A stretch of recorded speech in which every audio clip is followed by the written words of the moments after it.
where the wrestling truth resides.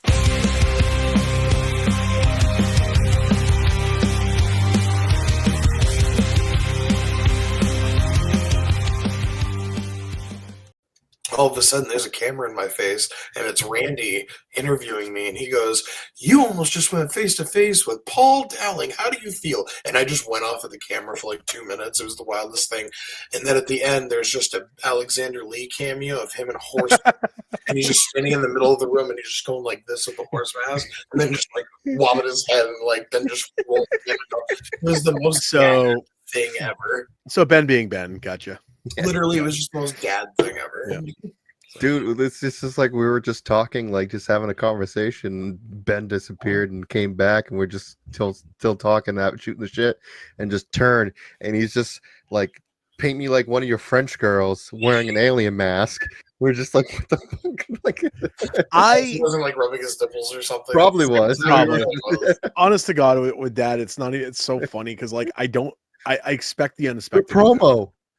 Yeah. When we're trying to promo, have you ever seen donuts in the background? I feel like we're being stalked. we should just try and start doing the promo with the two donuts. Yep, there it is. March 15th. The Wild's gonna run wild all over their assholes. I'll be 16. February 16th. 16. 16. Man, March 16. March 16. No, you said 15. You did say 15th. The cameraman has spoken. Bye, Dad. Be gone. Bye, Dad. Have you ever seen the promo that we did for NCW? Yes. Oh my God, it's hilarious. Oh, y'all were just talking about Ben stories. Jesus Christ, you ever have him tell you that suddenly halfway through his drive-through order, he wants you to do the rest of the order in your Stewie voice? No. Oh my God. Fucking 11 o'clock at night, driving home from Lanesboro, Massachusetts for TIW. He decides he's going to order in a British accent. And then he's like, "All right, I'm fucking bored. Zach, you finish." Did you even know what his order was? Did he even say what it was? Or did you just bullshit it? No. I just learned to stop asking questions when it comes to Ben. Yeah, we all have at this point. We're just kind of like, "Okay, Dad."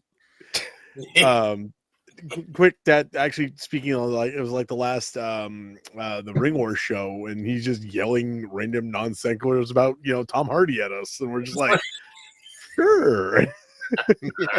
Yeah, I love you so much. Jesus Christ.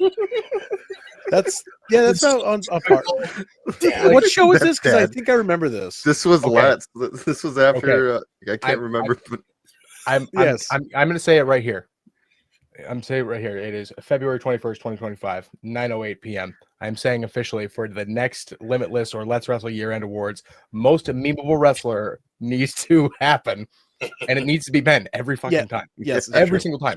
I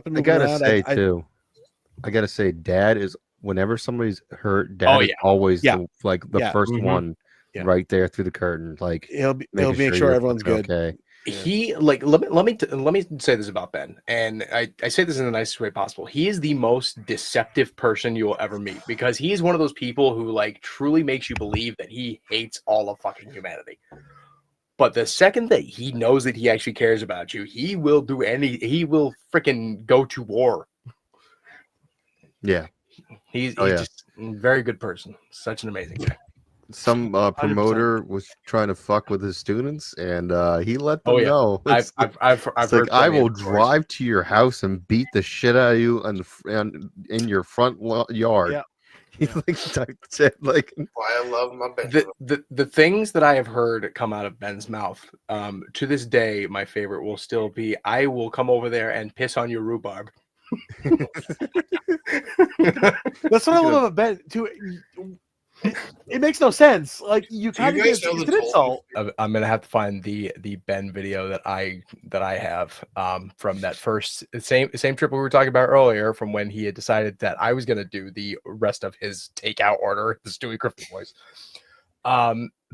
Ben apparently is super against the idea of lifted trucks, because the rant that he went on, oh my God, he literally screamed as I'm recording just so I can show this lifted truck, he's screaming as loud as he can.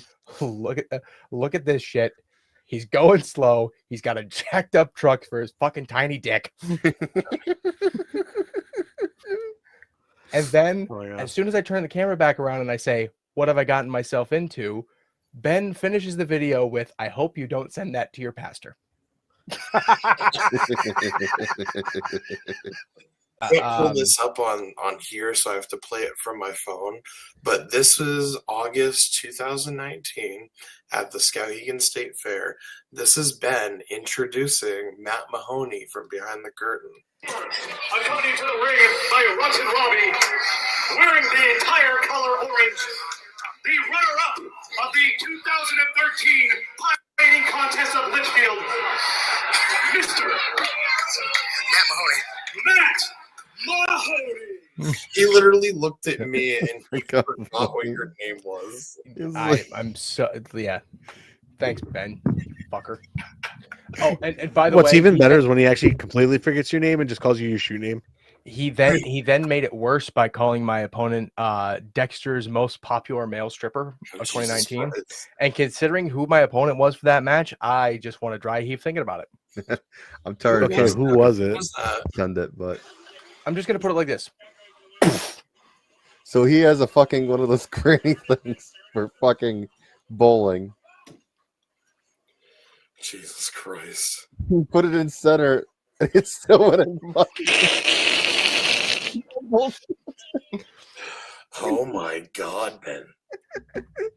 I love hanging out with Dad. That's fucking awesome. I remember the last time that I had actually gotten him to really chuckle, which, by the way, everybody here knows about Ben's trademark laugh, right? Like, everybody knows the one where he really gets going, because Ethan's no, not that one. This is everybody thinks that I'm talking about that one. Ethan Scott learned the hard way. That's not the one I'm referring to, because when Ben really thinks something's funny, he does not ha ha ha. No, when Ben thinks something's funny, you'll hear this fucking noise. Yeah. Okay. That's the one you know. Yeah. Oh my God. I the last time that I'd gotten him, so a couple friends and I, we had gone to a concert in Bangor. We had gone to see Judas Priest. Me, I'm that asshole who went for the opener. But You went for Sabaton. yes. Yeah, so did I, but someone was late and we missed freaking Kingdom of Heaven. Was that me? Yes, that was you. I was late. You were late. Wow. We missed the first two songs. Wow. Oh. You whore. How dare you? So anyway, right before Judas Priest is about to wrap up, me and Ethan Scott was like, yeah, why don't we go over to the bar that Ben works at real quick, say hi. Because I was crashing with Ethan that night, driving home in the morning.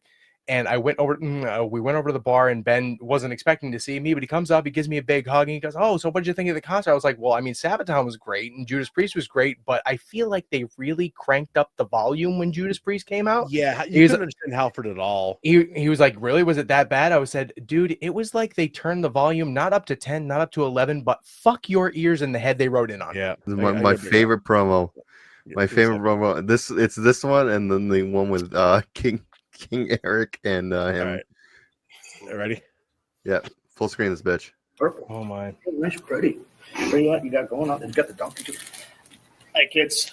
Hello. So, Lee, we got to talk about this, man. What? Yeah. This is really cool, man. We're all here at NCW. We all come down from Maine. Yeah. Come down from Maine as a group. Uh-huh. Yeah, as a group. It's a group, right? Yeah. Almost like a posse?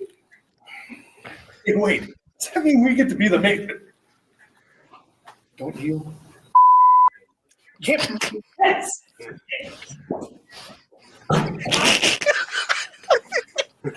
Sorry, Dad. So I love Jess at the end. Sorry, Dad. Sorry, Dad. A little bit behind the curtain for that too. I wasn't supposed to say the posse part. Spencer was. He completely forgot. So I was like, "Oh shit!" What? Like a posse? I can't get over the arms. She's fucking.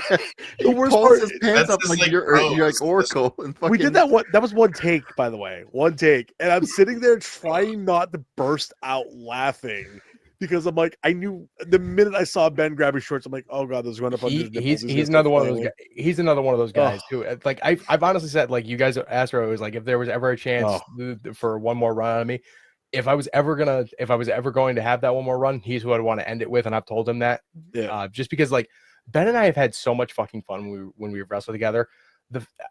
Y'all want to know one of the weirdest spots not one of the weirdest, but one of the craziest spots I ever did with Ben.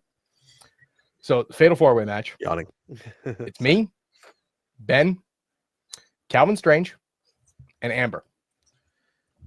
Larry's doing a benefit show. I'm the only heel going over that night. Oh Jesus! Literally the only heel.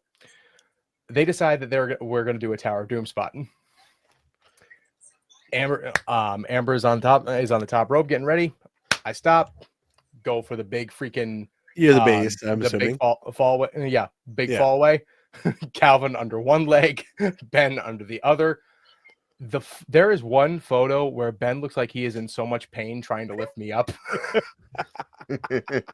And I will never be able to find the meme again, but I made a joke about it. I said, "Oh Jesus, who thought it was a good idea to lift this fat motherfucker?" Oh, Geno's. My favorite wrestling venue that Alexander Lee cannot remember that he super kicked me in. Yeah, 'cause it's really good. Literally every time I bring anything in that fucking like The last time I never drove to Geno's and rode with Ben was the worst mistake of my life because they had a ring crew that was there, so it wasn't Larry's ring, so we didn't have to worry about tearing down. I accidentally got so shit-faced, and then Ben just dragged me to the old port at literally midnight, and we were in a room with like 400 people trying to get a drink, and we just sat there, and I lost count of how many people I watched walk in from the outside into this room, and we were just in a bar, and I was like, Ben, we need to leave. I'm severely like drunk. And he's like, no, you're fine. And we're walking through Oldport, and I'm just dropping it onto my knees because of the fucking cobblestone. And It's like, Ben, I can't stand up straight anymore. He's like, you're fine. Come on. Yeah, he will convince you that you're fine so much to the point that you will end up believing it no matter how shit-faced you are. Yeah. And I'm seeing 4 of you right now. He's like, that's just 3 more of them. 3 more to drink with. Come on, let's go. Yeah, all right. Suddenly, him disappearing from my wedding makes so much sense. Bingo. Are you kidding? Yeah, we were all wondering where he went.